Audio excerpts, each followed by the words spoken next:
আসসালামু আলাইকুম প্রিয় দর্শক, আজ এসেছি প্রত্যন্ত একটি গ্রামে সুনামগঞ্জের নল্লার হাওর এলাকায়। এখানে একটা খামারি ভাই তার স্বপ্নের খামারের জন্য আমাদের থেকে একটা মেশিন নিয়েছে, মিল্কিং মেশিন, লাস্ট্রি ব্র্যান্ডের, 25 লিটার ক্যাপাসিটি। তো ভাই সাথে আছেন, বিস্তারিত শুনবো তার কাছ থেকে। তা আপনার নাম কি? মোহাম্মদ বুরহানুদ্দিন। মোহাম্মদ বুরহানুদ্দিন ভাই। এলাকার নাম এটা? এটা এলাকা না ভাই, সুনামগঞ্জ, জগন্নাথপুর, নল্লার হাওর এলাকা। বুঝতে পারছি।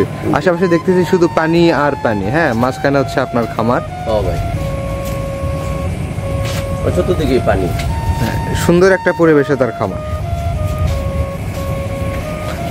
আচ্ছা ভাই, আপনার গরু কতগুলো আছে এখানে? ভাই 25টা। 25টা গরু, তাই না? পার ডে কত লিটার দুধ দেয় সব গরু মিলে? ভাই প্রায় 180 থেকে 200 লিটার। 200 লিটার।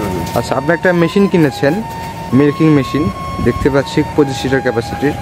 এই মেশিনটা আপনি কেন ক্রয় করলেন? ভাই ওই মেশিনটা কিনেছি ভাই, এমনি তো দুধ দহন করতে হলে সময় অনেক বেশি লাগে, মানে সময় কম লাগবে বলে মানে মেশিনটা নিয়ে এনেছি। আর গাভিগুলো ভালো থাকবে। আচ্ছা, গাভি ভালো থাকবে, সময় কম লাগবে, তাড়াতাড়ি কাজ করা যাবে এবং লোকবল কম লাগবে।